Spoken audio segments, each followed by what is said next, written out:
Welcome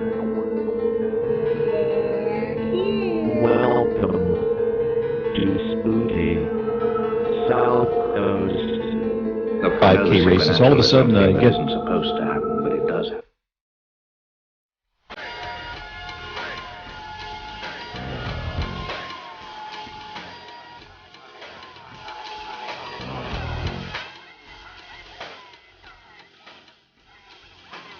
AM 1420, WBSM presents Spooky Southcoast with your hosts Tim Weisberg and Matt Costa.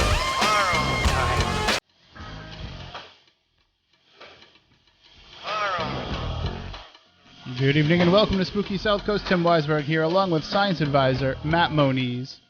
We are here to talk with you about the paranormal as we are each and every Saturday night, and we're here to also figure out some of the changes here in the studio. New computer browser over here. Looks like we went to Windows 7 here in the studio, and I'm learning that as we go along, and looks like the new version of the online site where we post our theme song now has ads included in it, so... Hey, but as long as it works. It works. I don't know how the station would feel about us playing those ads, so I'm going to see if I can get us an ad blocker during the next commercial break to take care of that. But, hey, at least we have a theme song this week, unlike last week. Well, welcome into the program. As I said, we talk about the paranormal each and every Saturday night. We broadcast here live on WBSM, and we also stream video, if you can believe that, if you want to see our ugly faces, on Spooky TV at SpookySouthcoast.com. And you can also always get our archives, both from YouTube, if you want to see the video, and also from iTunes and wherever else audio podcasts are found. And last week we had a pretty interesting show, a very controversial show, with a topic that had been drawing a lot of discussion in the paranormal world over the last couple of weeks, and that was Aron Houdini's, we'll say, accusation of alleged evidence faking at the Poasttown School in Ohio. And we had Aron on to share his thoughts and kind of to question him a little bit and grill him a bit on some of the decisions that he made in the process of revealing the information that he had, and then the personal attacks that he had reverted to when people challenged his report. And one of the things that we did is we read a statement from Philip Booth here on the show, and we got Aron's reaction to that. And that was kind of exclusive, you know. We were the only ones to get Aron's exclusive the first time that he heard, to get his reaction the first time that he heard that statement. And I don't know, I thought that this show was going to be, the last week's show was going to be very Fire and brimstone type of stuff? No, I just thought it was going to be something that would resonate a lot to the paranormal community. I expected there to be, you know, I was thinking like big numbers for the downloads, a lot of discussion generated from it. And to be honest here, and to be completely open, the show didn't get nearly the downloads that we're used to getting. And I think part of that is people are kind of somewhat sick of that drama.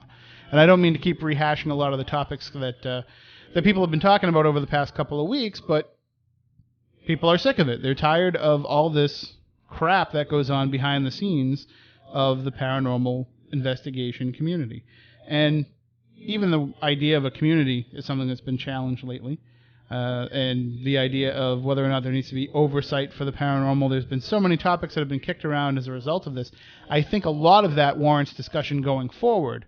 But I think people are just, their eyes are starting to glaze over when we talk about the Poasttown accusations and Aron Houdini and what he's been doing. Now, this week he issued an apology online, and we'll get into that a little bit later on. In the second hour, we're going to actually have Philip Booth, his wife Ivana, and hopefully Darrell Whisman, who is one of the people who was accused by Aron Houdini of faking evidence at Poasttown. We're going to have all three of them join us coming up in the second hour of the show, and we're going to get their side of things, and we're going to get kind of the after effect of what has happened from all of this.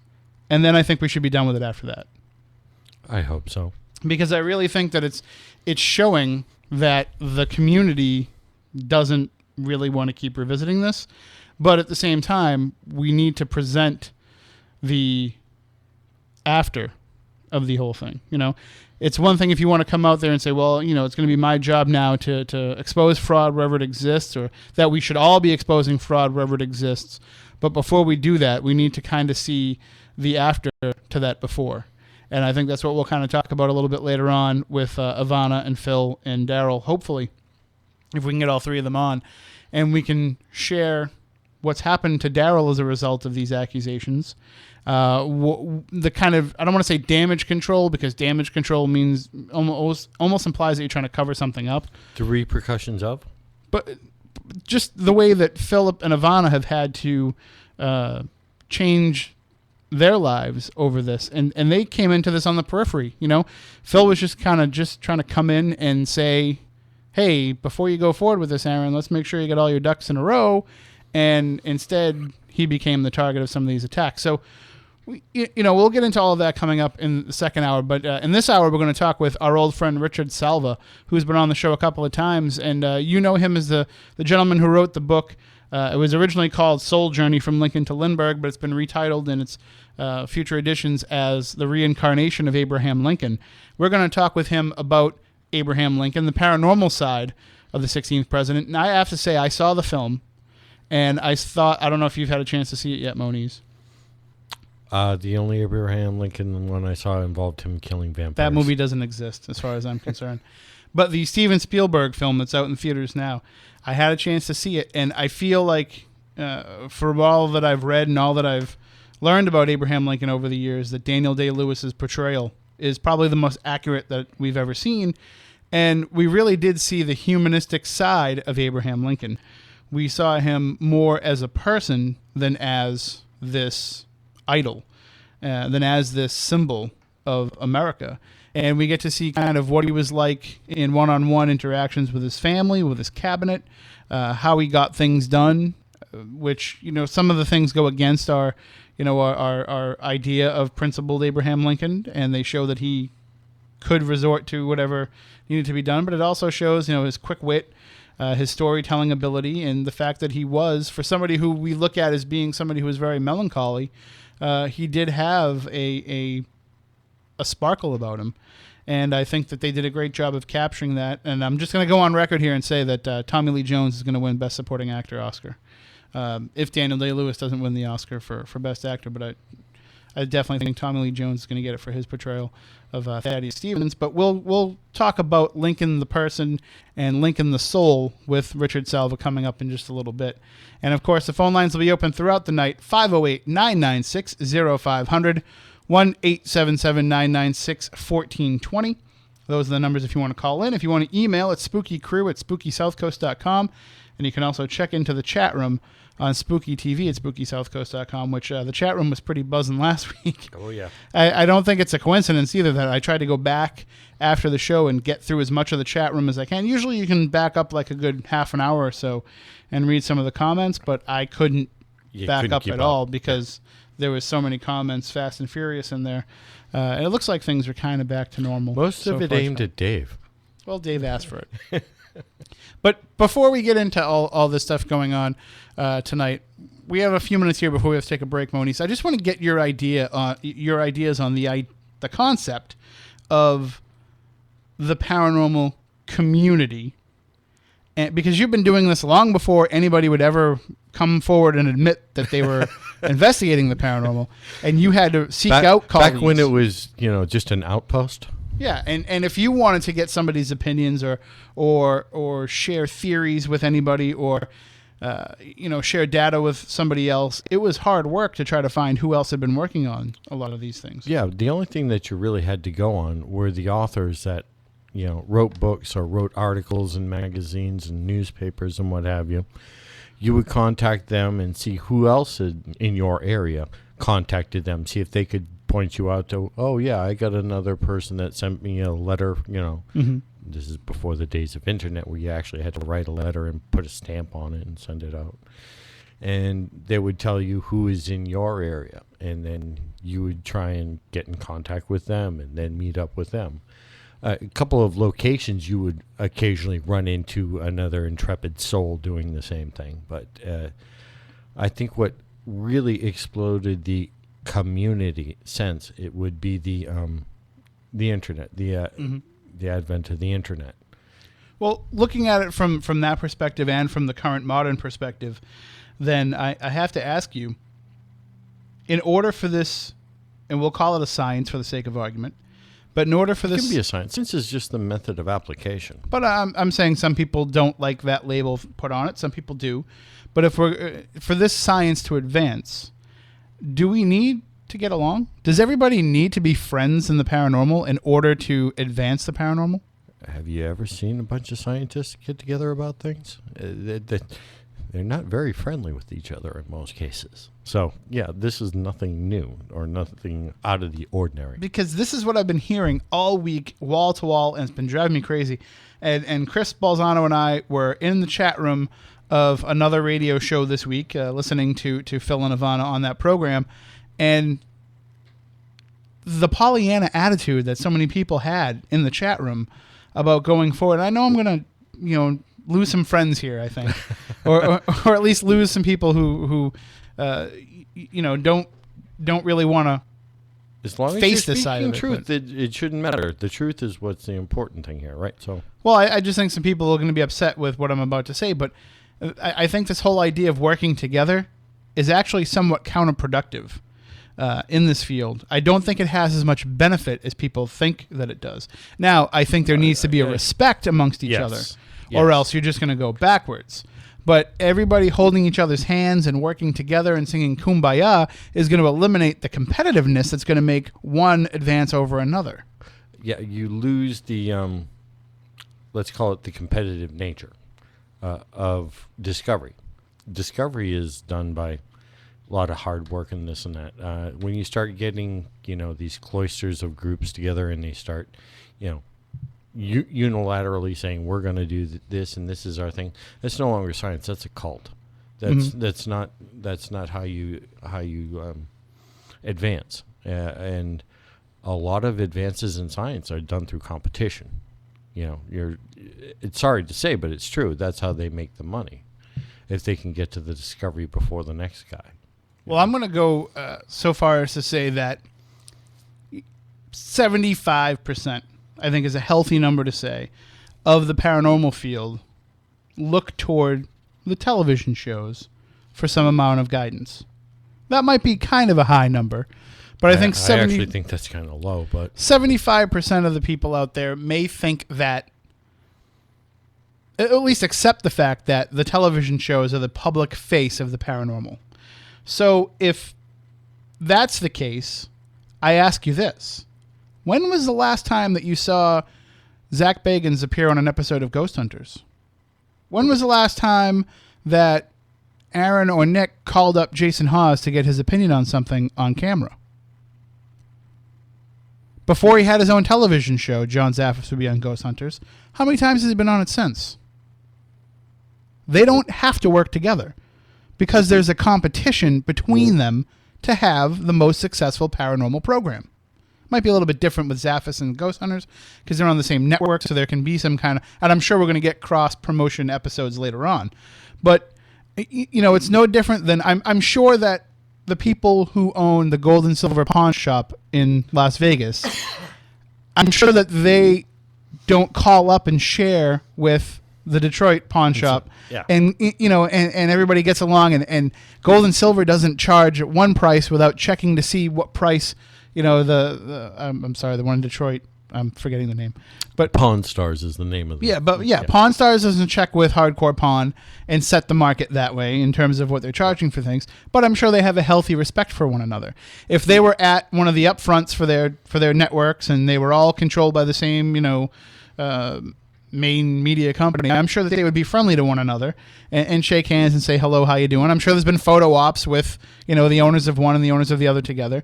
And I'm sure the same thing has happened in the paranormal. I'm sure there's been plenty of times when, you can catch conventions, events, investigation events, all these different reasons why you can have these people all thrust together, and they have a respect for one another.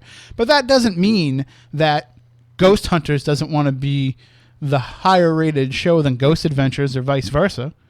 And it doesn't hurt their programs to have that competition with one another.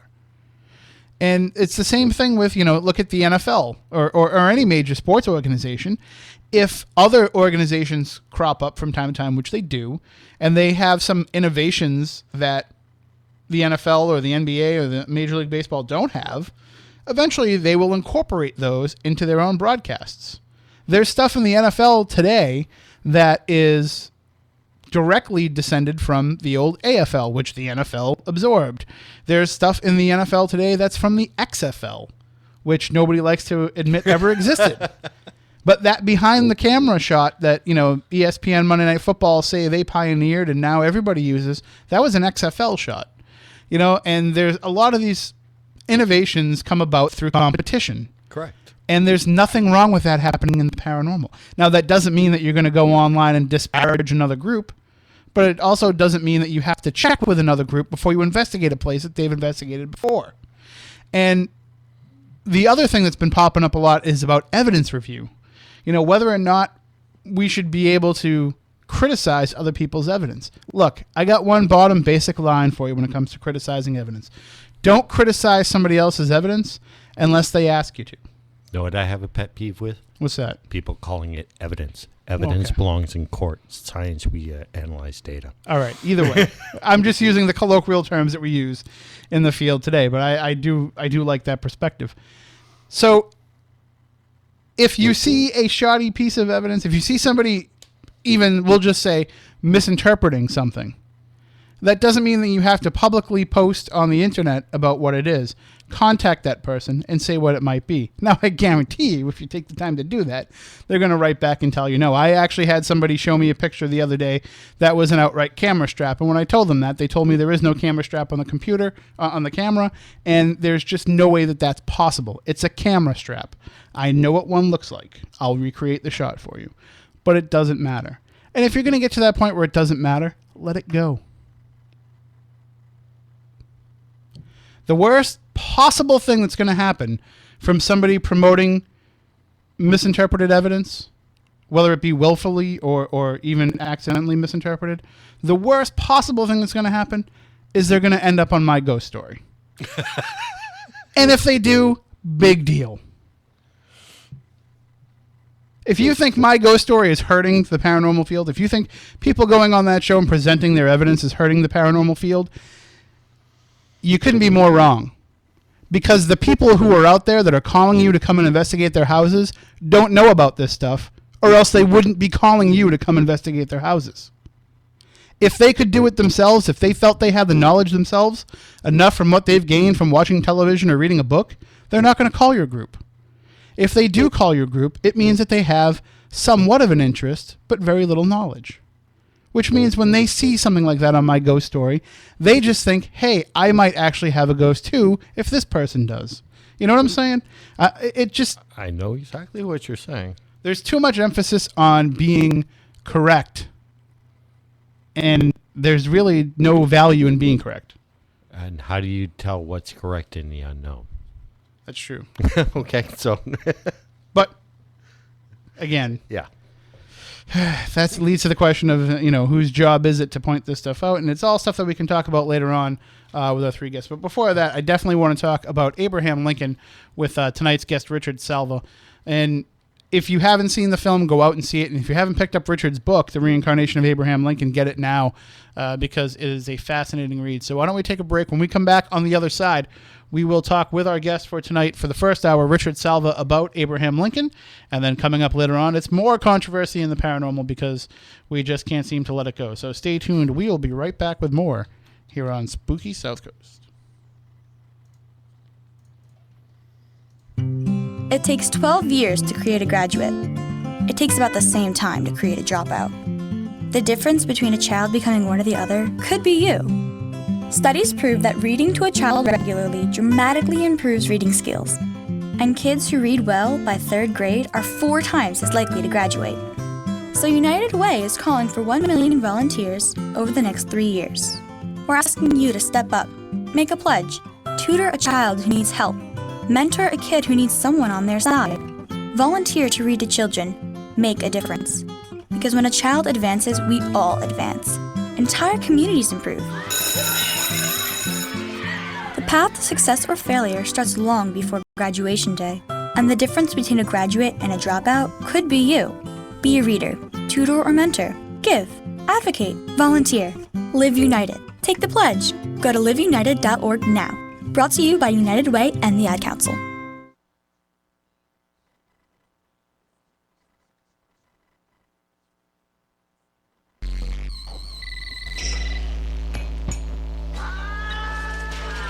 Hello. Hey, man. What? You up?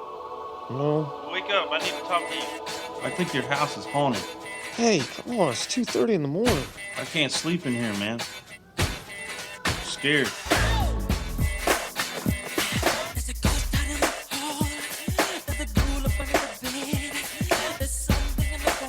All right, welcome back to Spooky Southcoast. Tim Weisberg here, along with science advisor Matt Moniz, and we are here to talk with you about the paranormal. And there's no more, when you say presidential paranormal, there's nobody who comes to mind more than Abraham Lincoln. And we have done a few shows now on Abraham Lincoln and his paranormal life, but our guest tonight has taken it in a different direction than a lot of other people have, and it was a fascinating read the first time I read it. I recently reread it, I think over the summer, the beginning of the summer, because I was looking for something to read on my bookshelf, and I was like, I enjoy this book. I'm going to go back, and it's a very interesting read, and it's something that once you pick it up, you can't put it down. And Richard Salva is the author of that book. He has been interested in reincarnation and yoga philosophy since his teens when he moved to Ananda, a yoga community in the Sierra Nevada foothills. For the next 30-plus years, he has continued his studies under the guidance of Swami Kiriyananda, a direct disciple of I do this every time. Paramhansa Yogananda, author of the best-selling spiritual classic Autobiography of a Yogi. An author and a minister, Richard has given hundreds of lectures on reincarnation, yoga philosophy, and history in the United States and Europe. And he joins us now on the show. Good evening, Richard. How are you? I'm doing really well. How are you, Tim? I'm doing well. I'm sorry that I keep butchering the pronunciations of the yogis. You're not alone. I'm sure. But now, we've had you on before to talk about your theory that Abraham Lincoln was actually the reincarnated soul of. I'm sorry, I'm going to let you pronounce it. You mean? Well, actually, this was not my theory. It was actually the theory of that yogi whose name you mispronounced. His name is Paramahansa Yogananda. He wrote the classic Autobiography of a Yogi, as you mentioned, which has inspired millions throughout the world, including the Beatles and Elvis Presley and others. And anyway, he said some time ago that Abraham Lincoln had been an advanced Himalayan yogi in a past life, and that he was reborn as the great aviator Charles Lindbergh. And I had the inspiration, the thought to check into this, because here were two men, Lincoln and Lindbergh, whose lives had been so deeply chronicled. And I thought, wouldn't it be interesting to go through their histories, to read what they had written, but also people who knew them, to find out about their quirks, their habits, their ways of doing things, to see if I could find any similarities between the two men at all that might bear out what Yogananda had said. And when I first started this research into this theory, I didn't know what I would find. I thought I might find a few interesting connections, but actually, Tim, I was overwhelmed with both the quality and quantity of similarities that I found. I ended up uncovering nearly 500 fascinating similarities and connections. Wow. Between Lincoln and Lindbergh and the spiritual science of yoga. And these aren't just the regular connections that we all share. Like, nowadays two people might like pizza and they might, listen to the same program on the radio, like Spooky Southcoast or something. But they're very, very unusual things, such as both men had spoke with the dead. Both fell in love with a young woman named Anne and got engaged to them when he was 26 and she was 22. Both, when young, came very close to dying. Both received honorary law degrees, doctors of law. Lincoln was shot behind his ear, and Lindbergh was afraid of the sound of gunfire. The list just goes on and on and on, and it connects with basically every aspect of human life: physical, mental, emotional, social, and spiritual. And when you first were promoting the book, and when I first heard about it, and I received it in the mail, I said, well, I'll give it a try. If there's 3 or 4 solid connections that are made between it, I might have to rethink my idea of reincarnation, because it wasn't something that I really necessarily knew a lot about and believed in. And so I said, if you can make a strong argument for 3 or 4 similarities between the two, that might be enough to make me scratch my head and think about it. And instead, there's, like you said, there's so many correlations in the lives of Lincoln and Lindbergh that I walked away thinking, okay, maybe there is something to this to this reincarnation stuff. And I've since changed my mind over the years from your work. Mm-hmm. And it's really wonderful because this is the first in-depth study, historical study of past lives and reincarnation. And again, there's so much of a quantity, as you said, that it not only helps to give solid historical proof that reincarnation exists, but it also teaches us by going through, exactly how reincarnation works, what happens to us when we go from one lifetime to the next. And what you see in the lives of Lincoln and Lindbergh, especially in habits of thinking and so on like that we don't really change all that much just because we die. Our basic spirit remains intact, and who and what we are. We can play with new ideas and so on from one lifetime to the next, but for me, the most fascinating thing, I think, was something I put at the very end of the book, which is that both men had this obsession with death. And with Abraham Lincoln, you could really see it. You see, when you read biographies of Lincoln by great historians, almost all of them will bring up this obsession that he had with death. He had a favorite poem that was all about death. He was surrounded by death. If you see the movie that came out, Spielberg's Lincoln, which I really highly recommend. It's a really well-done movie. It really, I think, captures Lincoln's personality very well. Daniel Day-Lewis did an excellent job. But in that movie, they mention a number of times just the death of his younger son that happened in the White House. And then, he was a president during the Civil War. So many people were dying all around him. Washington, D.C. was really just sort of besieged. There were battlefields. If you look at battlefields on the East Coast, so many of them are right around D.C. The very Bull Run and other ones. Excuse me. They just sort of do a ring around the city there. And but he was just, it's something that he mulled over. It's something like it refined his spirit. It's something like a whetstone for his spirit that he would just, why did there have to be death? Why do people have to die? And it was something that he just thought about so much during his life. And then in the writings of Charles Lindbergh, he talks about when he was just a young boy on his farm in Little Falls, Minnesota. And on that farm, they were going to have chicken dinner that evening, and so one of the people that worked there, and the little boy followed him, went out to the chicken coop and grabbed the chicken and chopped its head off, and the little boy was sitting there, and instead of just going, yuck, this is really gross, this little boy thought, why does there have to be death? And he writes about this in one of his memoirs. And the same thought that Abraham Lincoln had held in his mind, especially toward the end of his life, in Washington, D.C., in the White House, and then that he died with, was reincarnated in the mind of this young boy, Charles Lindbergh. And then throughout his life, Lindbergh mulled on this. He thought it over. He wondered about death, just as you guys do on your show. Is what happens after death? Are some spirits stuck on this earth? Is that what ghosts are?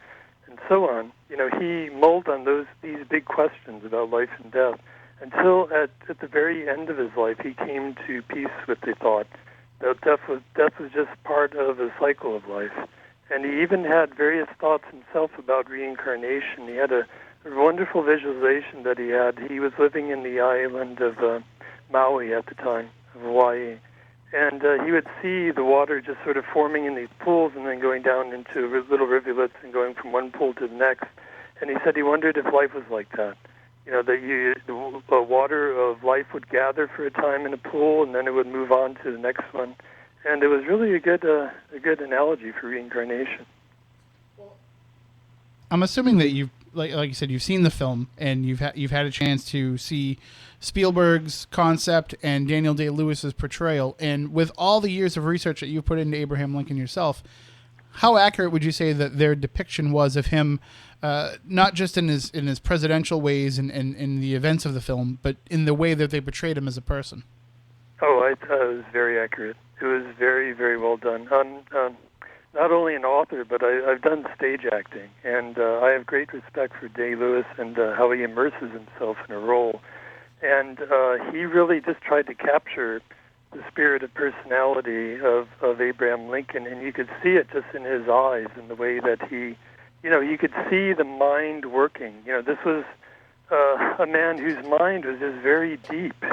It was just like, thoughts went very, very deep in his mind. He was very, he's highly intelligent, and he just had this very charming personality that he could just sort of tell these stories for various reasons. I mean, there was a reason for everything he did.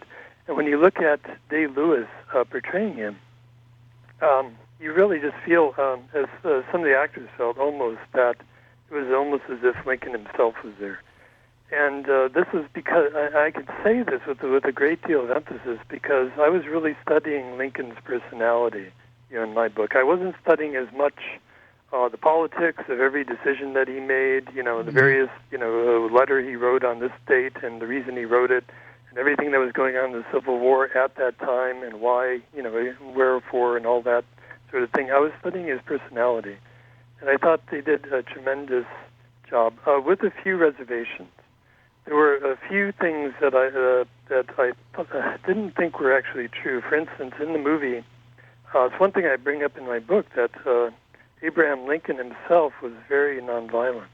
I don't remember very much in his life that had to do with him striking out at anyone. Mm-hmm. And at one point in the movie, he's talking with his son, and they're having an argument. His son, Robert Lincoln, who had gone to Harvard and was revisiting D.C. again.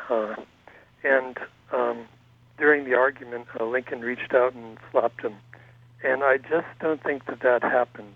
And I've read a lot about his life. I've read a lot about, I know he didn't get along with Robert. I just don't believe that he would have done that. There were a couple of things like that in the movie, but, all in all, I'd say like they were 98 or 97% accurate, something like that. And even in the film, they hint, and I think you alluded to this before too, but even in the film, they hinted that psychic side of Lincoln, that the fact that he almost always had one foot in the other plane at the same time, perhaps because he was around so much death and destruction, because he felt responsible for so much death and destruction, but also he just seemed to have that otherworldliness about him, and they do have that prophetic dream in the film, which is just one of many prophetic dreams that Lincoln is said to have had, especially in his years in the White House. Yes, and they do a wonderful job again depicting that. It's the dream that Lincoln often had of himself on a ship moving quickly across water. He often had that dream before some major event happened, either in his life or in the war, and he knew that it presaged something. And the last time he had the dream was right before he died, and he wasn't sure what it was. He thought it had to do with some battle that was going on and so on. He often, as they did in the movie, would mention these dreams to his wife, which kind of, it was hard for her to hear, but at the same time, she often had very keen insights into what the dream might be. For instance, right before Lincoln came to Washington, D.C., he was lying on his bed. Now, this wasn't so much a dream as a sort of a paranormal experience that Lincoln had. He was in their bedroom upstairs in their house in Springfield, Illinois, and they were about to go, within a day or two, or it might have been even that day, to leave on the train to go to Washington. And he was lying there, and there was a mirror right in front of him. I think a dresser had a mirror front to it on the door. And in the mirror, there was like a line from one side of the mirror to the other. And he was seeing himself, and it was like the mirror usually didn't show this sort of reflection, but he could see two sides of himself in the reflection. And the one on the left was clear and clearly defined, and the one on the right was sort of vague and ghostly. And it's really kind of stuck in his mind, and he mentioned it to his wife, Mary Todd, who's a very intuitive woman. And she wondered whether it didn't mean that he was going to have 2 terms of office and that he wouldn't survive the second one. And, right after Lincoln was shot, one of the things Mary said was, she said many things that you can imagine anyone just, being there when your spouse was just gunned down like that. But one of the things she said was, my God, she said his dream, it was true. And Lincoln had this other dream, too, that he had even as a young boy. He saw himself rising to some high place in life, and then falling from that height in a deadly ending of some sort. And that from that high place he would do some great good thing, but that he would not survive having climbed to that height. And so I think she was also referring to that dream as well. Well, and when you mention these experiences that he had, it seems like some of it was through his own doing. I mean, looking back, a lot of historians like to place, say, for example, the interest in spiritualism that the Lincolns had. A lot of the historians like to place that on Mary Todd and say that it was because, she was trying to contact the spirit of their deceased son, Willie, and that it wasn't really Abraham who was involved in this, that Abe kind of just suffered through this for the benefit of his wife. But if you read some of these accounts, especially the alternative histories, which I'm sure is the kind of stuff you were looking for in trying to gain perspective into Lincoln as the man, you read like Nettie Coburn Maynard and some of the correspondence of D.D. Home, Robert Dale Owen, some of these characters, you find out that Lincoln was indeed very spiritual and that he did have a keen interest in the spiritualist movement. Yes, and he had a deeper interest after his son Willie died, which happened within about a year's time of their entering the White House. He died of typhoid. At that time, D.C. was more like, well, now it's this beautiful park, the whole mall and everything, with the memorials and everything, just beautiful. Back then, it was more like a swamp. Mm-hmm. And, little Willie Lincoln wasn't the only one who died of those sort of diseases in that time. But after that, he became much more interested in the thought of life after death, much more interested in his dreams. He would read in the Bible about visions and dreams that happened there, prophetic dreams and so on. But he was interested. He did have an interest in these spiritualists that came. Now, Mary was the main person to call them to the White House, but that didn't mean that Lincoln himself didn't have an interest. In fact, there was one occasion that I read about where he attended one of these seances, and in the middle of it, whoever was speaking through the medium brought up something that Lincoln had just been talking about. They had just received a telegram about some recent event in the war that was very important, and he'd just been discussing with his cabinet upstairs. And then he said, "Excuse me, gentlemen," and he went down to attend some of the seance because he promised Mary he would. And here was this spirit talking about the exact same thing that had happened, and Lincoln was just floored. He said, "This is amazing," and he had an interest in these things. He was also curious to see if some of them were frauds, and as well as there being real mediums at that time, there were also those who were frauds, and he would be curious about how they might do their thing. But an interesting thing was that Lindbergh was interested in people like this as well, people who could do instances of telepathy, of communication between people, that couldn't happen any other way except mind to mind, and so on. And so that both men kept that interest. Well, we've only got a few minutes left here in this hour before we have to let you go, Richard, but I do want to get your opinion on something. Now, I haven't seen the Abraham Lincoln Vampire Hunter film, but Moniz has, and I assume, knowing Moniz, that he enjoyed it just for the, zombie, the vampire slasher flick that it is. These vampires didn't sparkle, so I was happy. But I do have to ask you, Richard, what you thought of both the book and the film, and the portrayal of Abraham Lincoln in that light. Yeah, I'm sorry. I'm going to be a cipher on this one because I didn't read either the book or watch the movie. I was tempted to go because I wanted to see how they would portray Lincoln, just as far as just being brought back into that time period. But for some reason, I appreciate the humorous spirit in which it was written and created. But after a 10-year study of the life, it was a very serious study. It was just I wasn't able to bring myself to go to the movie. take the time to watch it. It actually isn't that bad. I mean, Uh-huh. for a fantasy, it's not that bad, and it treats Lincoln, in my opinion, in a very positive light. So Yes. I actually think that if I were to watch it, I would probably enjoy a lot of it. So. Just the one line that I thought was going to work, but didn't when I went to the movie theater. I went to pay for my admission to get in to see Lincoln, and the girl behind the counter said, that'll be $6.50. And I looked at her and I said, gee, it doesn't seem right to have to pay more than the denomination with his face on it to see a movie about Abraham Lincoln. And she looked me straight in the eye with a straight look on her face and said, well, boy, we'd really be screwed then if they made a film about George Washington. I was like, oh, you got me there. So that was a great comeback. That was really it was. And, you know, people know now when they see me coming, they know that they're in for it, so they prepare. I am not going to see the movie about Grant. $50. Can't afford it. Very good, very good.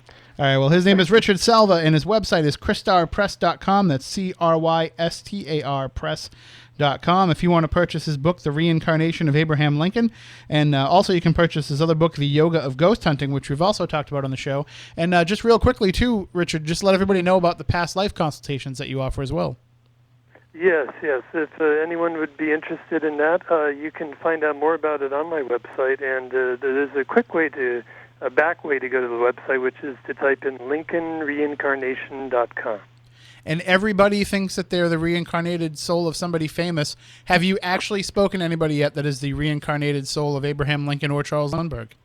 Oh, that would be a very good question. No, though I've had one gentleman write to me who said he wondered if his son was, and he gave various intimations to that. But I think, there's so many possibilities that way. There can only be one, and so I wonder whether it is or whether it isn't. All right. Well, thank you so much for joining us, and definitely keep us up to date with all your future works. Okay, I will, Tim. Have a Take great care night. now. Bye-bye. Mm-hmm. As Richard Salva, again, his website is crystarpress.com, CRYSTAR press.com if you want to purchase his books or find out more about his work. Now, we are coming up on the end of this first hour. We're going to take a break for the news. Before we do that, we want to remind everybody that next week we're going to be at Oddfest 2012 at the Patriots Bar and Grill in Bellingham, Massachusetts. If you want to check it out, you can go to 30oddminutes.com because 30 Odd Minutes is hosting Oddfest 2012. So if you go there, you can find out about the event itself and you can get directions on how to get to it. And it's going to start at 7:30 and it's going to end whenever they throw us out of there. We're going to have a live presentation of 30 Odd Minutes, a live recording of an episode. We're going to have a live recording of the Ghost Chronicles podcast, and Spooky Southcoast is going to broadcast live from there from 10 to midnight, hopefully over the WBSM airwaves. We're still waiting to find out if somebody's going to come in and fill in for us here on the Boardwise, and we'll be hosting it remotely. And bring a toy because that's the admission. In order to get in, you have to bring one unwrapped toy for Toys for Tots, and it's a small price to pay for a great time, and it's a great cause as well. We're going to be drinking some beers and eating some chicken wings, and those wings there they're devastating. They're phenomenal, and it's going to be plenty of good times had by all. So come and check it out. Oddfest 2012 next Saturday night, December 8th, at Patriots Bar and Grill in Bellingham from 7:30 until whenever. We're going to be there at least until the show's over at midnight. So come and check it out and see all the oddness happen right before your eyes. So again, we're going to take a break for the news. When we come back on the other side, we'll talk more about this latest controversy in the paranormal with Philip and Ivana Booth and Darrell Whisman coming back here on Spooky Southcoast. The station the South Coast turns to for local news, talk, weather, and sports. WBSM New Bedford, AM 1420, WBSM. From ABC News, I'm Todd, and a tunnel on a major Japanese highway has collapsed. ABC's Akiko Fujita reports from Tokyo. Japanese police say at least 3 cars were passing through the Sasago Tunnel Sunday morning when it collapsed 50 miles west of Tokyo. The walls caved in, sparking a fire and trapping at least 5 people inside. Images from the scene showed black smoke spewing out of the tunnel. At least 1 car crushed under the weight of the collapsed walls. Search and rescue operations are now underway, but heavy smoke has hindered hindered those efforts. The roughly 3-mile tunnel is on a major highway that connects western Japan to the capital city. Akiko Fujita, ABC News, Tokyo. A 25-year-old Kansas City Chiefs player is dead in an apparent murder-suicide. Police say Javon Belcher fatally shot his girlfriend earlier this morning and then drove to Arrowhead Stadium where he took his own life. Kansas City Police Captain David Landeman says once Belcher arrived at the stadium, he spoke with several coaches and Chiefs GM Scott Pioli. He had a conversation with Scott Pioli. There was no threat. It was very friendly, from what I understand. The Chiefs organization has been very supportive of him, and he was expressing that. After the conversation, he shot himself outside the team's practice complex. The Chiefs said they will play tomorrow's game against the Panthers at Arrowhead. A day after a massive opposition protest, tens of thousands of people rallied in support of Egyptian President Mohamed Morsi in Cairo earlier in the day. The BBC's John Lane is in Egypt. Supporters of President Morsi are continuing their protest, and tension can only build as the country prepares for a referendum on the constitution and its very future. The referendum takes place on December 15th. Alabama will face Notre Dame for college football's national championship game in Miami on January 7th. The Crimson Tide beat Georgia for the SEC title. And sad news, college basketball coach Rick Majerus has died. He took Utah to the championship game in '98. He was 64. This is ABC News. The Home Depot has made a special buy. The DeWalt 20-volt max lithium-ion drill and impact driver combo kit is just $199. Ask any serious do-it-yourselfer. They'll tell you that's a lot of project power for the money. Better yet, don't ask them. Surprise them with the DeWalt 20-volt drill and impact driver combo right now only $199. More saving, more doing. That's the power of the Home Depot. U.S. only. See store for details. Trying to sell your old car? Instead, donate your vehicle to Heritage for the Blind. Pickup is free and your donation is tax deductible. Just call 1-800-895-8035. Heritage for the Blind accepts cars, vans, trucks, and boats, whether they run or not. Donate your vehicle and you'll receive a free 3-day vacation voucher to over 50 locations. Call 1-800-895-8035. That's 1-800-895-8035. For the first time since Don't Ask, Don't Tell was abolished, one of the military academies has hosted a same-sex wedding at its major house of worship. Brenda Sue Fulton made history at West Point as part of the military academy's first class to admit women. Saturday, she did it again, when the 1980 graduate married her longtime partner, Penelope Nesson, at Cadet Chapel. The landmark church is a center for spiritual life at West Point, but until now had never been the site of a same-sex wedding. Fulton and Nesson aren't the first same-sex couple wed at West Point. Last month, their friends, a young lieutenant and her partner, tied the knot at the smaller Old Cadet Chapel. Daria Aldinger, ABC News, New York. Life is good in Monaco. The tiny principality has the longest life expectancy in the world at 89 years. The U.S. comes in 51st out of 222 in the CIA World Factbook with an average life expectancy of 78.5 years. ABC's Dr. Jennifer Ashton on why we aren't doing better. We're dealing with a lot of cancer, a lot of obesity, a lot of high-risk patients, and that is going to affect these numbers. At the very bottom of the list, the African nation of Chad, where the average lifespan is less than 49. Those at the bottom face not only poverty. They have significant natural disaster frequency or challenges in their actual environment. Deirdre Bryant, ABC News.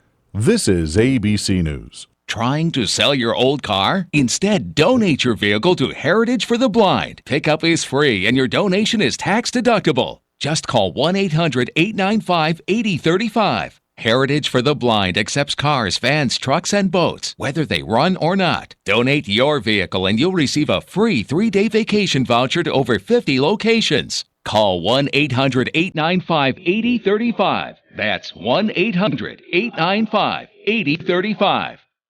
Todd Ant, ABC News. Psst. Hey, over here. What? Right here, on the side of the house. Who said that? Look down. I'm right at your feet. Wait, the basketball? Yes, the basketball. Right down here, where the kids left me a long time ago. Man, you know how lonely it is being a ball and not being able to bounce or roll? Excuse me? Remember when you got me for the kids? You said, now kids, you have no excuse not to go outside and play. Uh-huh. Wow. I'll miss flying through the air and hearing the shouts of joy when I swish through the basket. What do you say? Could you give me a little air and remind the kids of how fun I still am? Okay. Oh, wow. You are flat. Easy, I'm ticklish. Let's get bouncing. As Native American parents and caregivers, our encouragement to healthy lifestyles for our kids is helping them get outside and play. Get ideas, get involved, get going at letsmove.gov/Indian Country. Brought to you by USDA, HHS, and the Ad Council.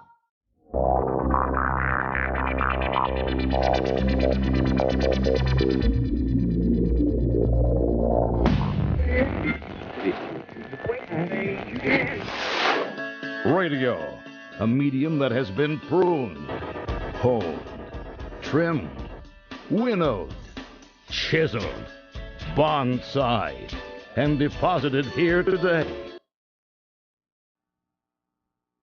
Check out my new time machine. Does it work? Hit the button. Hey, it's Napoleon. Oui. Check out the future. Hey, you have a nice house. Why don't I? You didn't save any money, buddy. If only there was a way I could go back in time and fix that. Yeah. Save something for the future. Put away a few bucks, feel like $1 million. For free ways to save, go to feedthepig.org. That's feedthepig.org. This message brought to you by the American Institute of Certified Public Accountants and the Ad Council. Check out my new time machine. Does it work? Hit the button. Hey, it's Napoleon. Oui. Check out the future. Hey, you have a nice house. Why don't I? You didn't save any money, buddy. If only there was a way I could go back in time and fix that. Yeah. Save something for the future. Put away a few bucks, feel like $1 million. For free ways to save, go to feedthepig.org. That's feedthepig.org. This message brought to you by the American Institute of Certified Public Accountants and the Ad Council.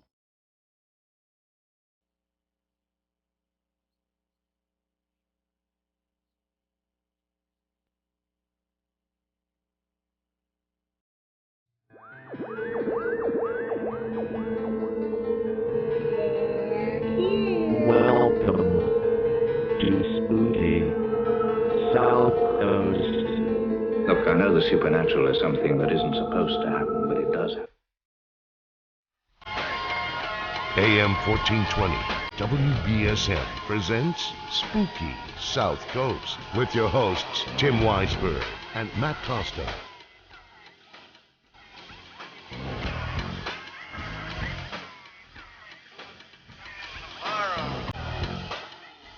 Welcome back. Hour number 2 of Spooky South Coast. Tim Weisberg here, along with science advisor Matt Moniz. And I got to tell you, Moniz, even though I've been over here running the board now for a couple of months, like as soon as I start talking, I still expect to hear somebody else start fading out the music. Oh, producer, wherefore art thou? Oh, silent assassin Matt Costa. Hopefully he can make it to Oddfest next week. That would be nice if he could. But probably not.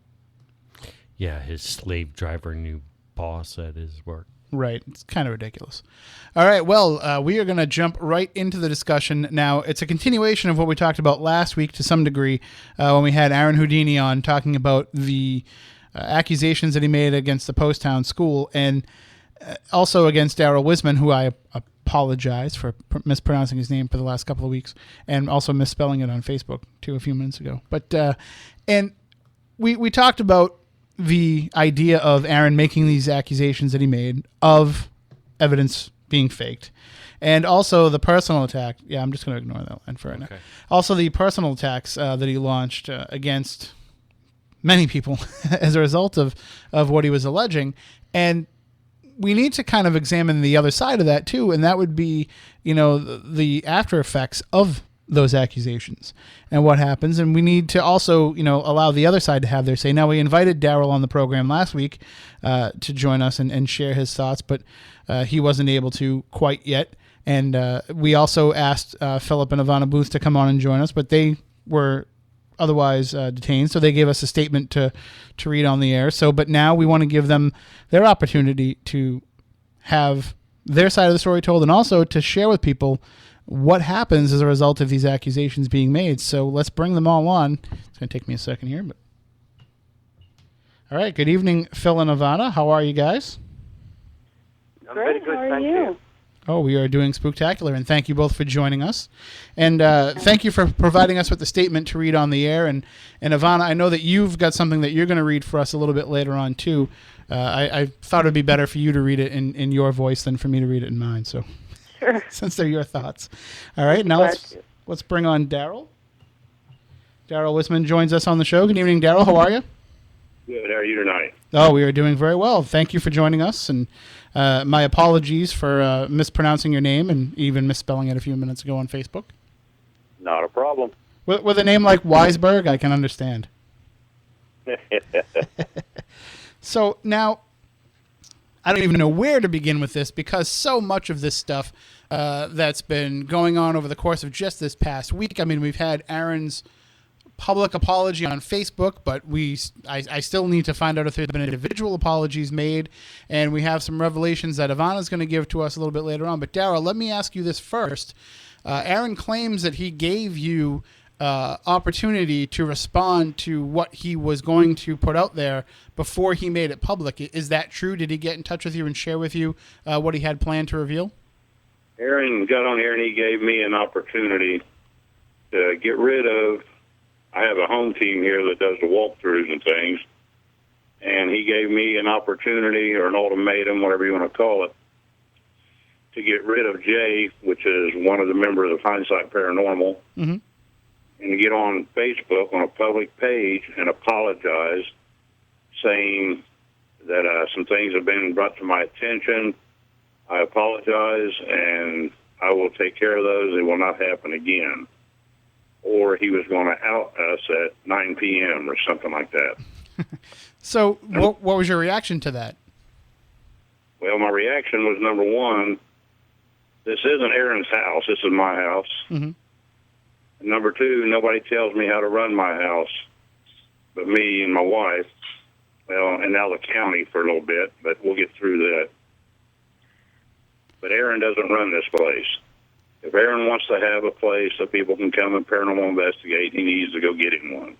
This isn't it. Well, I mean, what was going through your mind when he made these accusations toward your team member Jay and toward the idea of there being evidence faked at the school? Because, I mean, this is a place that not only, like you said, not only are you there bringing people in for investigations, but you live there. You're there all the time. So you must be experiencing phenomena all the time. Yeah, but my problem is everything that he's saying, not proving, but saying was fraud and fake, is everything that I took Aron up into the building and showed him everything that has been debunked or that we're working on debunking. And I've seen here lately that people don't like that word debunking, so we'll call it further investigating into. And as of just tonight, I've been reviewing over and over and over and over and over Nick and Brian's video of the shadow, and what I am recreating with the flashlights that one of the other group members showed me, I cannot recreate it to that. It's more square, it's more boxy. I can't get it to go to from left to right through the door and the floor. Mm-hmm. It does in the video I've seen tonight. I didn't know where to pull the video up from to compare it to, but tonight when Nick McWethy put that on there, he gave me something to compare it to, and it's not it. And I challenge anybody who wants to come and film it, other than Aron, to come and film it and see what they think about it, because it's not it. I mean, it's close, it resembles, but it's not it. And anybody who wants to come and film that's more than welcome to. Well, that's one of the things, too, though, is he's making these accusations, but he has no, as you said, he has no proof. He doesn't even have examples of the evidence that people have captured that might be called into question. I haven't even seen, with the exception of a few photos here and there of the head, I haven't really seen a lot of like side-by-side comparisons of, look, this group got this and this group got the exact same thing, so therefore it must have been created by Darrell or Jay. I haven't seen any of that type of evidence. Right. And when you speak of the head, are you speaking of the thermal imaging head? Right. Okay, now that, I'm not a thermal imaging expert. Another team that was here tried debunking that. I don't know what their degree is on thermal imaging, but I don't know what that is. I can't say one way or another. As far as I know, I can say it's real. As far as other people know, they can say it's fake. And like so many other people say, it's their evidence. And then people's going to like it, people's not going to like it. So, but if that's Jay and I faking and prodding people, that has nothing to do with us. That's people getting their own evidence, just as Nick McWethy and them got the shadow evidence. That doesn't have anything to do with Jay and I. Mm-hmm. It's evidence that people capture on their own. Well, and I am not a scientist or whatever you call them to debunk things, but noises in the building, like the vent that moves when it's windy, and if the wind's barely blowing, it sounds like a violin, and if it's blowing hard, it sounds like doors slamming. All these things I've showed to Aron and other people. Every time we do a walkthrough to show the place to the next group coming through, we explain all these. The door slamming, the one that catches with the hydraulics. We tell everybody everything. And any group that comes through here gets the same story. They get told everything that we know about. So they don't try to recreate it as evidence. Well, one of the stories, too, is that there's an EVP that's being played off somebody's cell phone, but I have yet to hear multiple groups come forward with the same audio clip. No, that was, it started out as a joke, and some 3 people that was here that night was so excited. They have been let know now, not just because of this, but they have been known to know about it later. But that night it was like an open hunt, and on open hunts we have fun here. Mm-hmm. It's considered a hobby to most people, and you can't have fun at a hobby that you're doing. Why do you want to do it? We do not do anything during private hunts. On open hunts, we have a lot of people that request, can you scare my boyfriend? He says he don't believe in this. There's nothing that'll scare him. And, yeah, we'll startle him. I'll stand at the corner of a hallway, and as he walks by, I'll say, you guys see anything? And he drops to his knees, and she laughs at him. And, I mean, if we can't have fun doing this, why do we want to do it? Right, but when you're having that fun, you let the people know afterwards that you were just pulling their leg? We're standing right there. Mm-hmm. And people that has told, well, I don't know if they really have, but for the statement that Aron put out, that a husband and wife heard a noise, went around the corner, and seen me running down the hall, and they shined their light on me as I went through my residence. Number one, I don't run. Anybody that knows me knows I don't run. If the devil I know that myself. Believe me, I'm the same way. If the devil himself was chasing me down the hallway with a fired-up pitchfork, he'd have to poke me in the hind end, because here I am. I'm not running. And it's not because I don't want to. I can't. I've had some hernia surgeries, and you might get a fast walk out of it, but that's it. But another part, the part that goes into my residence, the lights do never go off. They cannot go off unless you put the breakers off. So nobody would need to shine a flashlight to see me going into my residence. Mm-hmm. So then would you say that it's fair to say that when you're having these open hunts, these public hunts, that it's more of an amusement attraction than it is a serious paranormal investigation? And do you advertise it as such? Do you portray it as such? Nope. An open hunt, from the time it starts at 7, 8 o'clock, whatever time, till 11, 11:30, we kind of call them thrill seekers. Mm-hmm. And those are people that don't even have a camera or a recorder or anything. They just want to come and see what it's like. So then they understand going into it that, some of it might be enhanced for their enjoyment? Yes, part of it is for enjoyment. You can call it amusement if you want to, I guess, or entertainment, whatever. Mm-hmm. After the thrill seekers, as we call them, they usually dissipate out around 11, 12 o'clock, and then the true investigators are still here. Then all the playing and all the games stop. They go into investigating. So that's how that ends up. Now, Ivana and Phil, you guys knew Darrell already, and you also knew Aron in passing. Well, at least Phil had met Aron in passing. I don't know if you had, Ivana. But it was I'm assuming from your perspective of hearing Aron's side of the story and knowing Darrell, it was probably hard to connect the dots that Aron was trying to throw out there, having been to that location yourself. I mean, it's got to be hard to believe that things can be faked in a place where you've probably had experiences yourself. I personally have never been there. I've never met Darrell. I think I've met Aron maybe once or twice. I don't really know any of these people, so Phil has more, he knows these people more than I do. I never had any personal ties to this. I actually got into this because of the truth aspect to it. So Phil can tell you a little more about that with your question. Sure. I mean, Phil, what was your thoughts going through as you heard these accusations and knowing Darrell and knowing the Poasttown location? It's actually more simple than it's been made into this big drama. When we met Darrell, we've been there a couple times.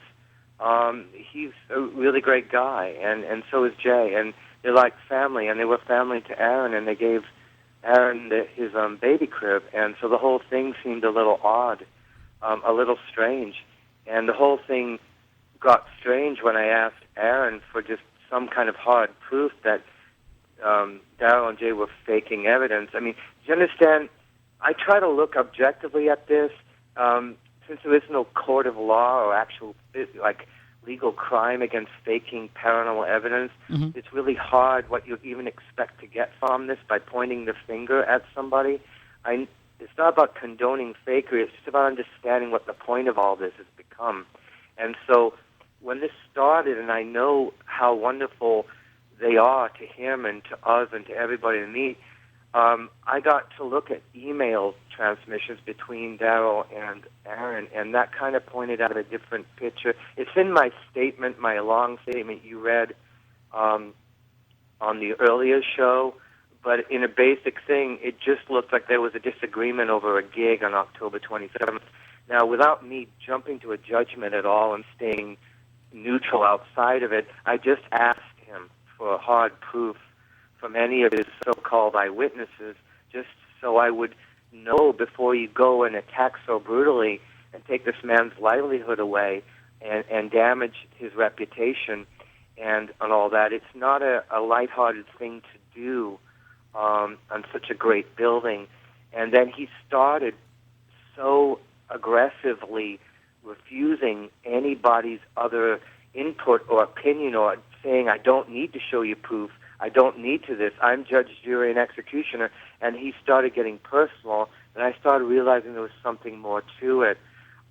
Anybody who disagreed with his methods, I begged him not to publicly humiliate anybody. I'm really against that kind of thing. That's a form of torture, and it's not a good way. I mean, I just told him, why did you start this case 3, 4, 5 days before you even had any proof? And get all this Facebook drama, 300 people and all this, already this lynch mob and all this, take him down, take him down, take him down.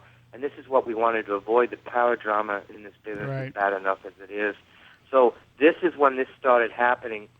And when basically anybody questioned his methods or hard proof, he attacked them, deleted them. And then he started the personal attacks against us, saying we faked the evidence. We were faking evidence. We were drunk. I was fooling around on my wife.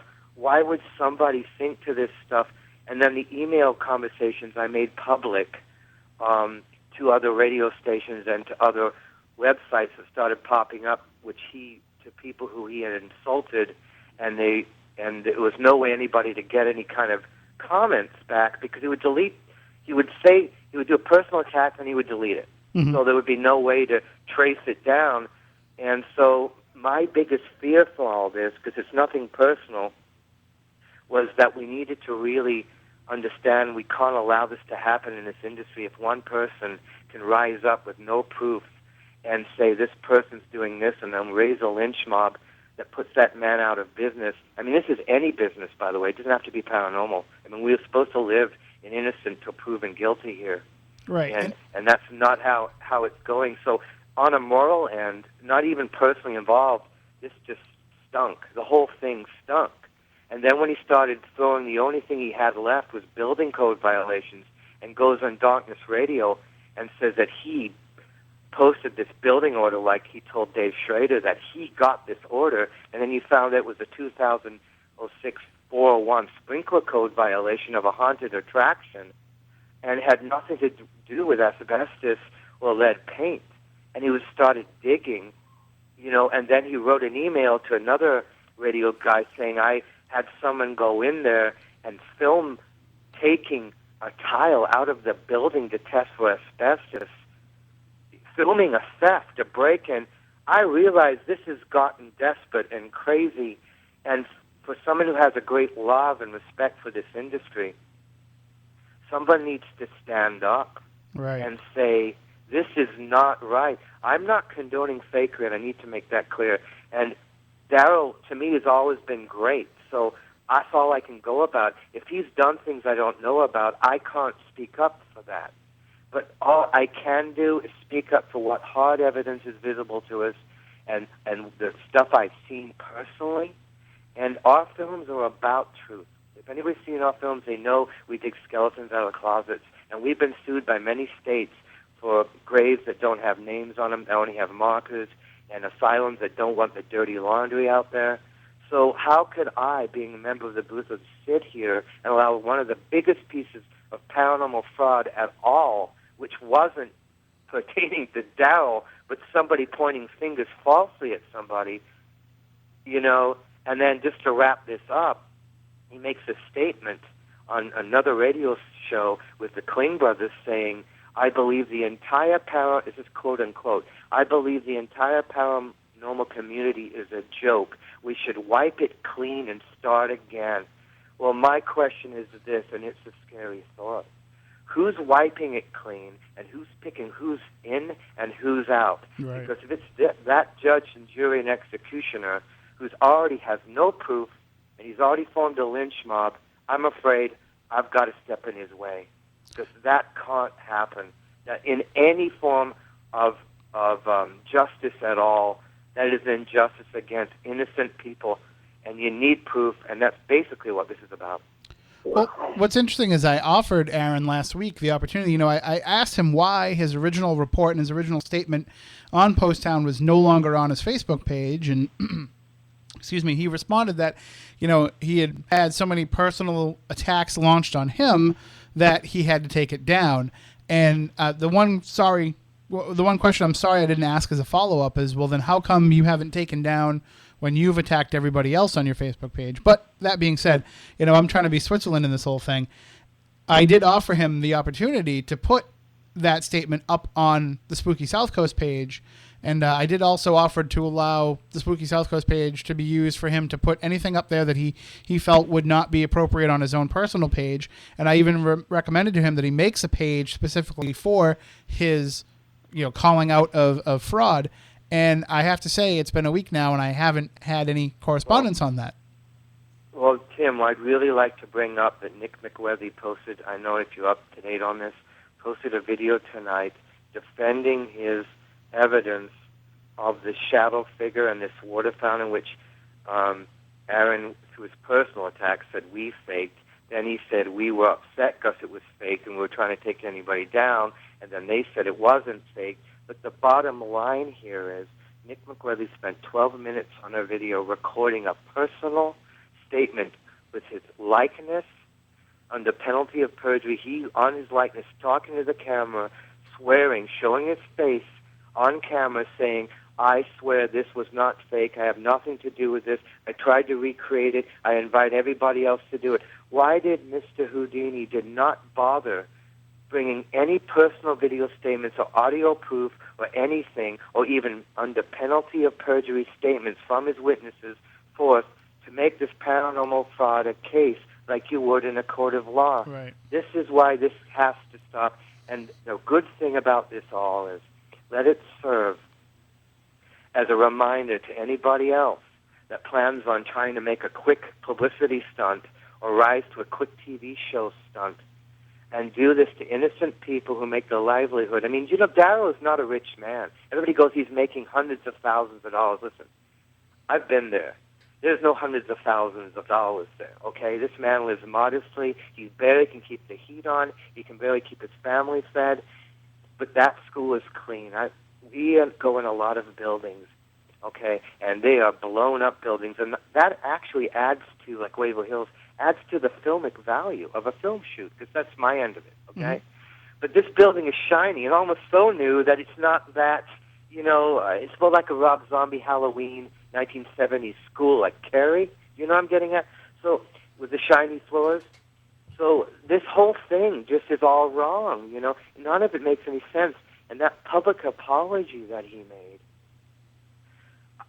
was supposed to involve an official statement to the people, apology to the people for what he's done. The hundreds of people that are threatening to quit, sell their equipment, the tearful people, the frustration, and then to Poasttown School for the way he's done this so-called witch hunt, where you point fingers at somebody with no proof and you burn them with a lynch mob or attack them and their livelihood is gone. And he refused. And I wrote him a letter and I said, please, I encourage you. Please put that apology out. Please apologize to Poasttown. I want to see you get back to your life. He refused to do it. He even refused to put the apology on my wife's page that she promised me to do, accusing me of cheating on my wife. What did I do to deserve that on a personal level? If we're sinking to these tactics of breaking into a school and chiseling out a tile and, smashing it so asbestos is now there. Anybody knows asbestos was there, was a law passed in 2003.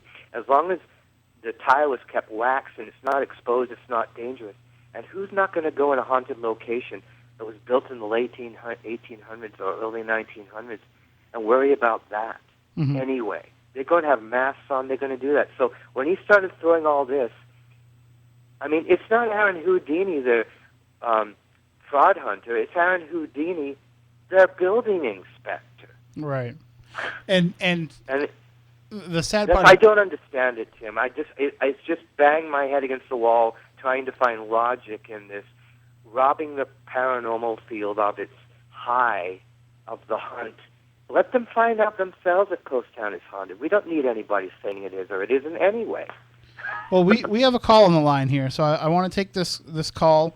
And if anybody does have any questions for Philip or Ivana or Darrell, you can give us a call, 508-996-0500, 1-877-996-1420. And before we bring the caller on, I just want to ask that when you're done with your question, if you can just hang up your phone so that we don't lose any of our guests, because whenever we have multiple guests on multiple lines, we always run the risk of somebody's going to drop off. But if either one of you, Darrell or Philip and Ivana, if you do drop off, just call right back in. We'll put you right back through. Okay. Good evening. You're on Spooky Southcoast. How are you? Hi, I'm Trista. Hi, Trista. Do you have a question for our guests? I don't have a question. I just want to say that I support Philip and Christopher and Darrell completely. And, I have read everything on Facebook. I've even tried to discuss it with Mr. Houdini himself on his page. And, I got rebuffs. I've gotten, all sorts of things. But I just wanted to let them know, because I, too, have been to Poasttown. I've had an investigation with a group of my friends, and I personally have felt that it is haunted. I know that we could probably go on about this all the time, but I just wanted to say that I do support them. I support Darrell and Poasttown, and I believe that the Booth brothers do a wonderful job for the paranormal community. So, I love you guys, and just wanted to let you know. Thank you. Well, thank you for the call. All right, again, we'll need you to hang up, because if we hang you up, then we might drop our callers, drop our guests. But Darrell, I do have to ask you, one of the, I guess, maybe unintended side effects of this, from Aron's point of view, is this has actually wreaked havoc with you and your wife in what is actually your home. The school, you also reside there, and yep. These claims of building violations and everything have now caused problems to where you may not even be able to continue living in your own home. Exactly. The claims that he's making, though, the county has even said there is no concerns with asbestos or lead paint, but out of the cost of our own pockets here, Tuesday morning we're having a company come in to do asbestos spore testing. They're going to come in and do whatever it is they do, how they test it for asbestos in the air, just to show the general public that what Aron's saying, again, is not truth. How long have you lived in the building for? 8 years. And have you had any serious illnesses or any kind of side effects of living in the building, yourself or your family? None whatsoever. My kids come here, our grandkids come here. If I felt there was any unsafeness to the building, there's no way my wife and I would live here. The lead paint issues that he talks about, unless you eat lead paint, it's not going to bother you. And I haven't caught one paranormal investigator chewing on my windowsills. Well, we haven't been there yet, so. Usually you find the skeptics chewing on them. Right. And also, on your last show, when Aron was on there, about 21 minutes and 30 seconds into his show with you, he speaks of a couple that celebrated their anniversary doing a ghost investigation here. Mm-hmm. And how sorry he felt for them, how I was slamming doors and making sounds and doing everything. And he felt so sorry for that couple for wasting their anniversary here. Well, that lady finally called me back tonight, and she said anybody that wants to call her is more than, I'm not going to put her number on the air, but is more than welcome to call her, that they had the greatest time and the best anniversary they've ever had in their life here at Poasttown. So another time that what he's putting out there is untruth. Well, I don't understand the motive to this, because it all started out as exposing paranormal fraud, and he couldn't do that, so then he went into attacking my building, and that didn't do any good, and now he's making personal attacks against not only my friends, but his own friends, and I don't understand that. We did have an injunction against us on this building, and it was for automatic fire sprinklers for a haunted attraction back in 2006. All these papers lay in my break room up here for anybody to read. It seemed odd the one that Aron took a picture of and pasted all over Facebook is the only one I don't have anymore.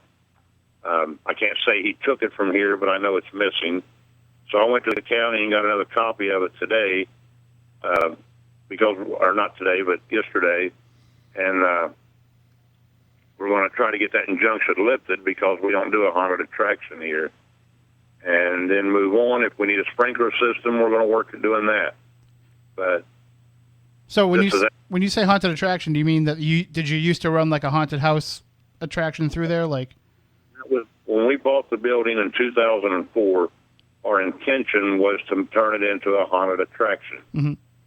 Set it up. We did 2 weeks for free, getting the bugs out of everything, make sure everything worked good.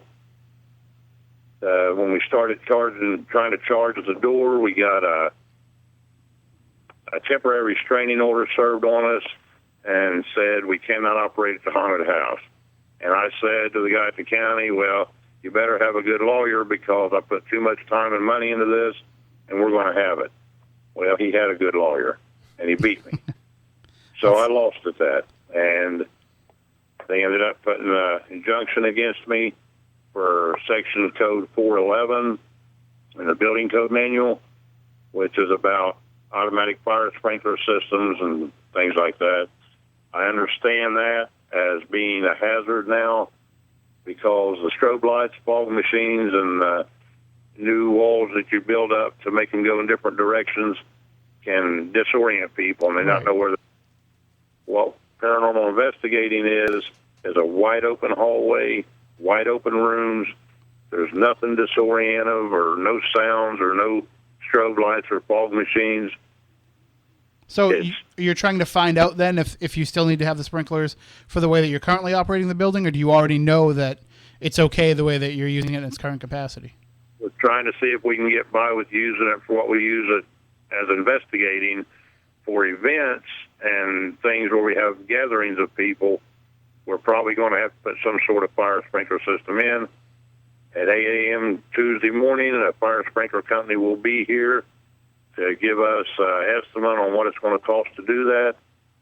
And if it's any way economical, and with all the support that I've had from the followers and the people that's been posted into me, I absolutely thought Poasttown was probably the bottom of the totem pole for paranormal investigating places.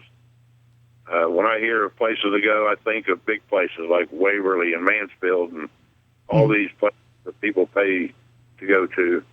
I never expected us to have a following like we've had. I actually got a phone call from a lady in Australia this morning. It was 10:24 a.m. here, and it was 11:24 p.m. tonight there. She was getting ready to go to bed, telling us how stupid this all seems. She's been following it on Facebook. I mean, I'm known around the world now, so I thank him for that. Well, that's the thing is once everything's all squared away and you can continue operating in the capacity you have, you're probably going to find that your attendance is up 110% compared to what it was. So we have another call on the line if you guys don't mind taking that. We'll see who it is. Good evening. You're on Spooky Southcoast. How are you? Hey, I'm great. Thanks for having me on. This is Chuck. I got a quick question, Darrell. Aron posted yesterday an article from the Cincinnati Enquirer. Can you explain to the folks what that is? Yes, I can. That's the article from the Cincinnati Enquirer about, let's get that over here. The bond issue would close the 1937 school building. That is an article that was put out when they were trying to pass a bond for everybody to pass this tax rate to build new schools. When it said close the school, I guess it caught his attention. He thought it was something important. And all it was to get people to vote to raise the taxes. And if the bond issue passed, it would cost the homeowner of a $100,000 home an additional $244 in taxes each year. It wasn't about closing the school. It was about passing a tax levy. So all the things that he puts out there, he gets bits and pieces of. I've seen an article where he posted something, too, that says I wasn't allowed to have over, I think it was 6 kids under the age of 12 in here. That was for a daycare that we had. I actually built it as a babysitting club, my wife and I did, because we don't want to watch kids, but other people do. The county approved that, but they wanted it to be a licensed daycare. And when I got the packet to be a daycare and read through it, I said, we don't want to do this because it's, I mean, way, way, way too many guidelines to go by. Right. And I'm going to be responsible for all them children. So we didn't do that. And well, go ahead. I was going to say, Darrell, that there's really no...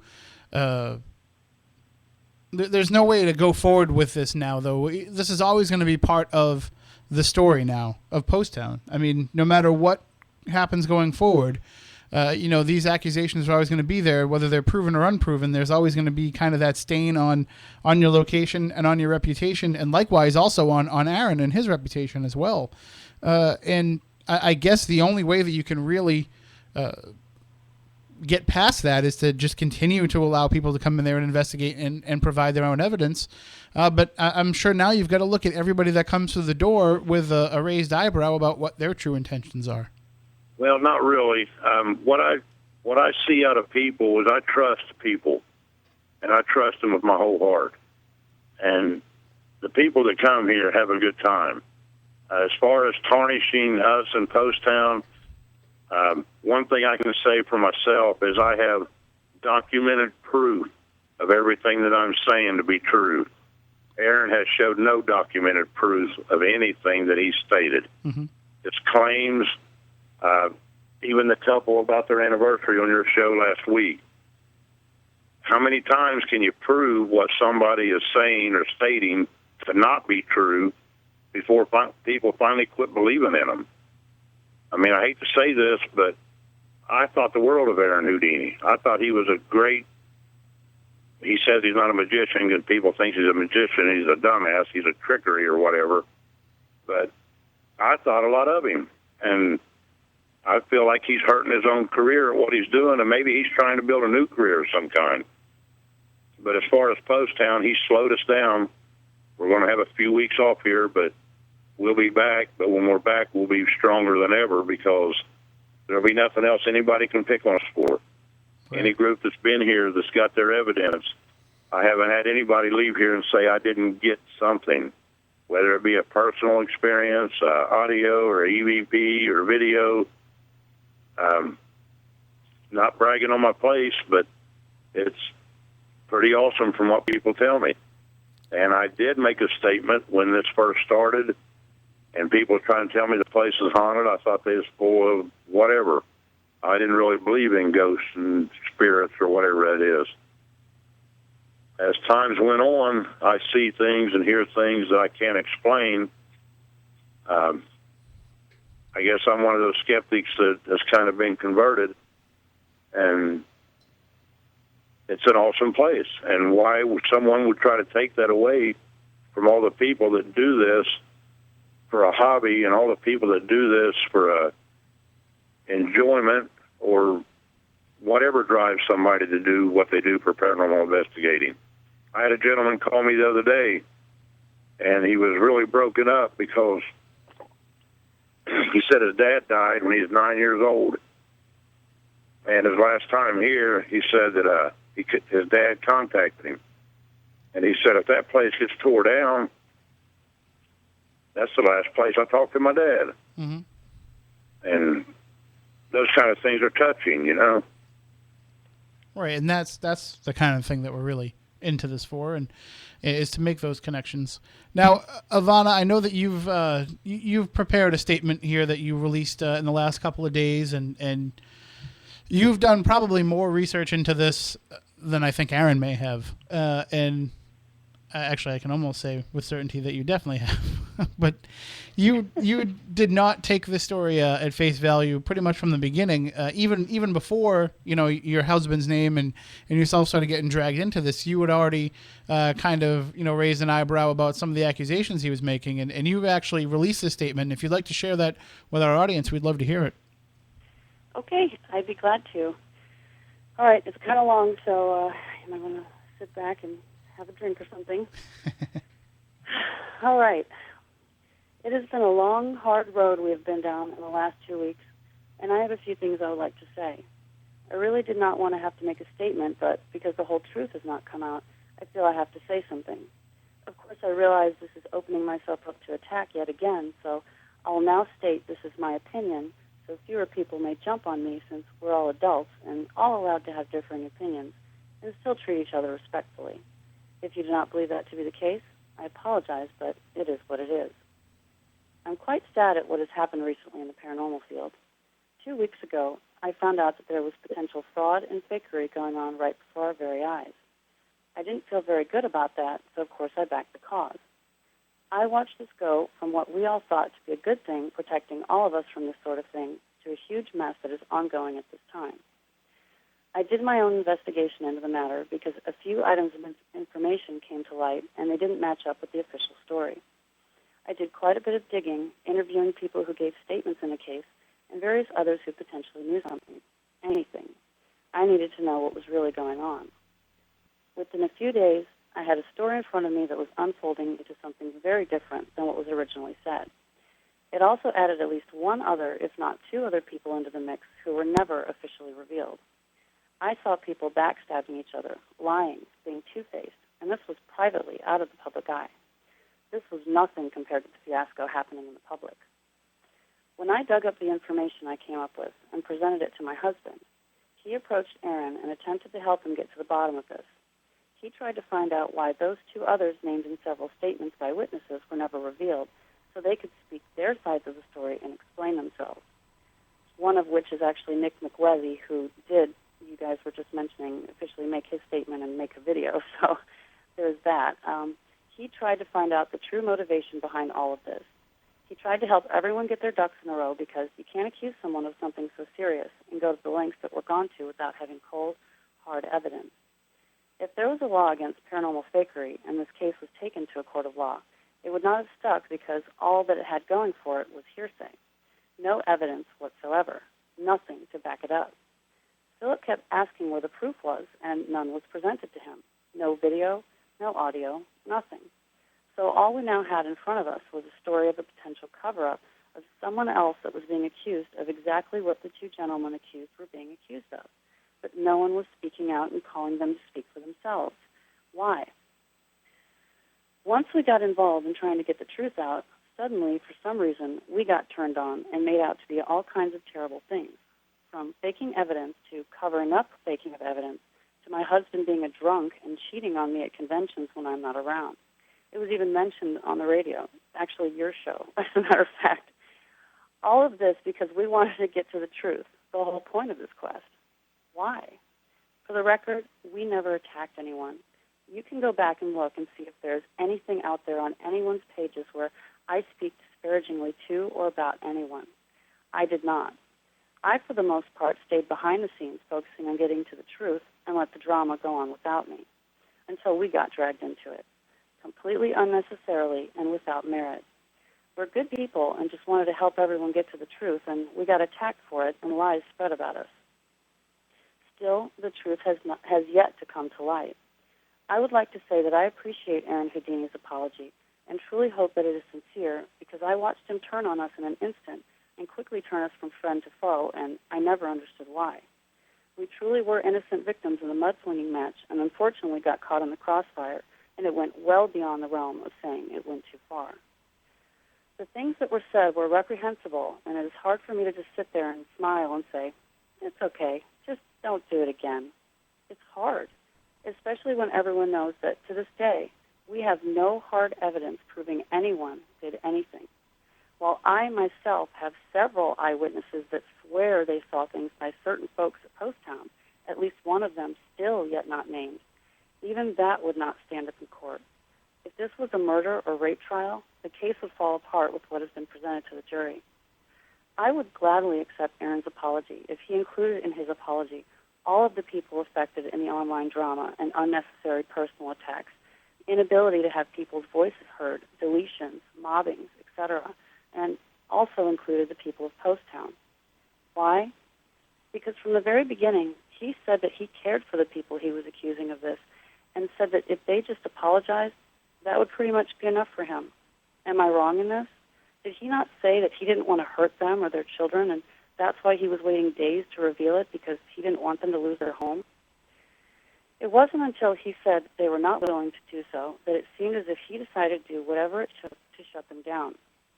For the record, I saw Darrell say that he would publicly post an apology on Poasttown's page for everyone to see about anything he needed to apologize for, but this never came out either.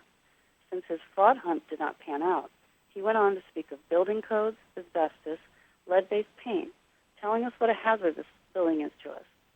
Why, if he cared so much about these people that gave him a crib for their baby, why did he go so far to shut them down and consequently potentially leave them homeless? How did it go from if you apologize, we will forgive you, to this? How and why? These are some of the questions we need to ask. And again, I need to emphasize that this is my opinion. I am not attacking anyone.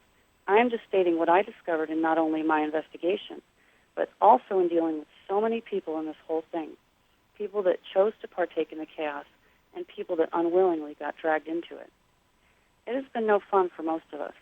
Some people love it. Others, like us, who it has affected personally, not so much. I've lost so much sleep over this. Phil is losing weight. We're heartbroken over how this whole thing has been handled, and I ask if a simple apology to us is enough.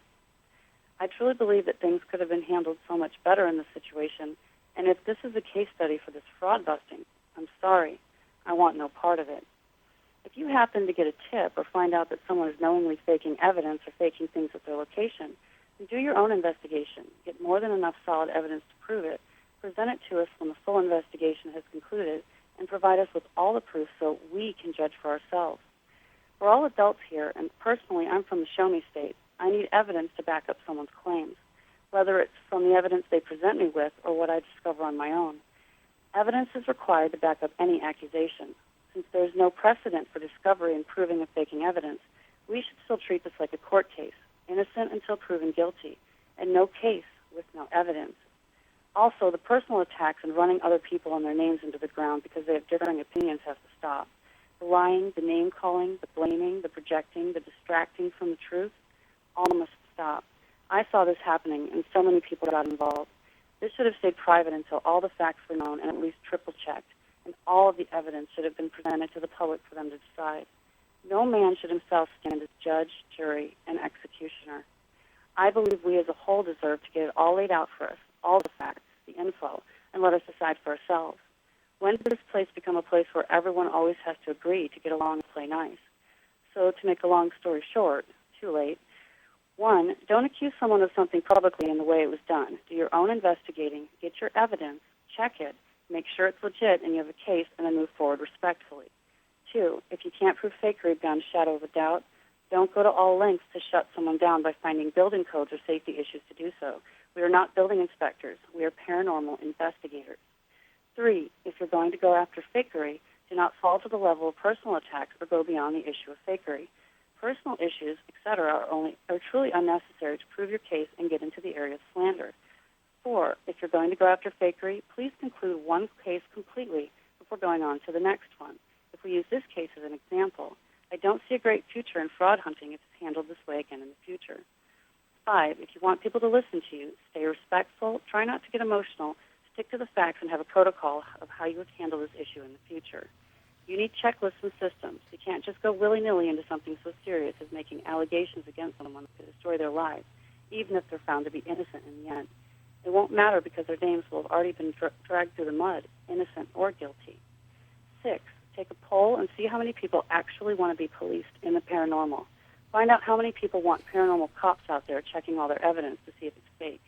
Ask how many people will continue to post their evidence online for others to see, or if they'll take it down for fear of attack by the paranormal cops. I'm just going to have to cut you off there, though, Ivana, because we are running out of time.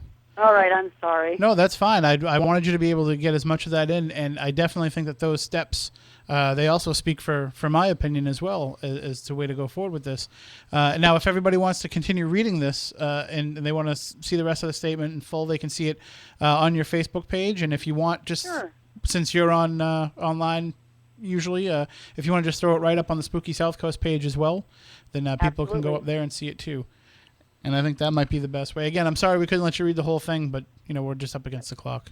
I'm sorry it was so long. No, don't be sorry at all. It's I could feel the catharsis as I was reading it the other day when you sent it to me. I could feel the sense of relief that you must had getting a lot of these thoughts off your chest and hopefully putting a lot of this behind you guys as a result. Yes, absolutely. And thank you so much for giving me the opportunity to read it. Oh, no problem. And thank you all to all three of you for joining us. And I want to say, hopefully, that this goes away now and that we can move on. But again, Aron said that he's got more revelations coming out, so we'll see how those go. And Darrell, as you said, hopefully you guys come back stronger than ever. So definitely all three of you stay in touch with us and let us know about everything that comes up in the future. Darrell, let us know how things go with Poasttown. And of course, Philip and Ivana, let us know how things go with your work as well. All right, thank you so much. Case closed. All right, guys. Have a great night. Thank you. Let's move on. Yes, absolutely. All right, take care, so guys. much. Bye-bye. Thank you. Bye-bye. Darrell Whisman and Philip and Ivana Booth joining us here on Spooky Southcoast to share their side of the whole story. As I said, hopefully now we're done with it. Hopefully we don't have to go on any further in the discussion of this matter. But again, if anything pops up, we'll try to keep you up to date as best we can. That does it for this week's show. We're going to come back next week, hopefully live on WBSM, definitely live on Spooky TV from Patriots Bar and Grill for Oddfest 2012. You don't want to miss your chance to be there. All you have to do is bring an unwrapped toy to Patriots Bar and Grill in Bellingham next Saturday night at 7:30. You will get in. You'll be able to party with us.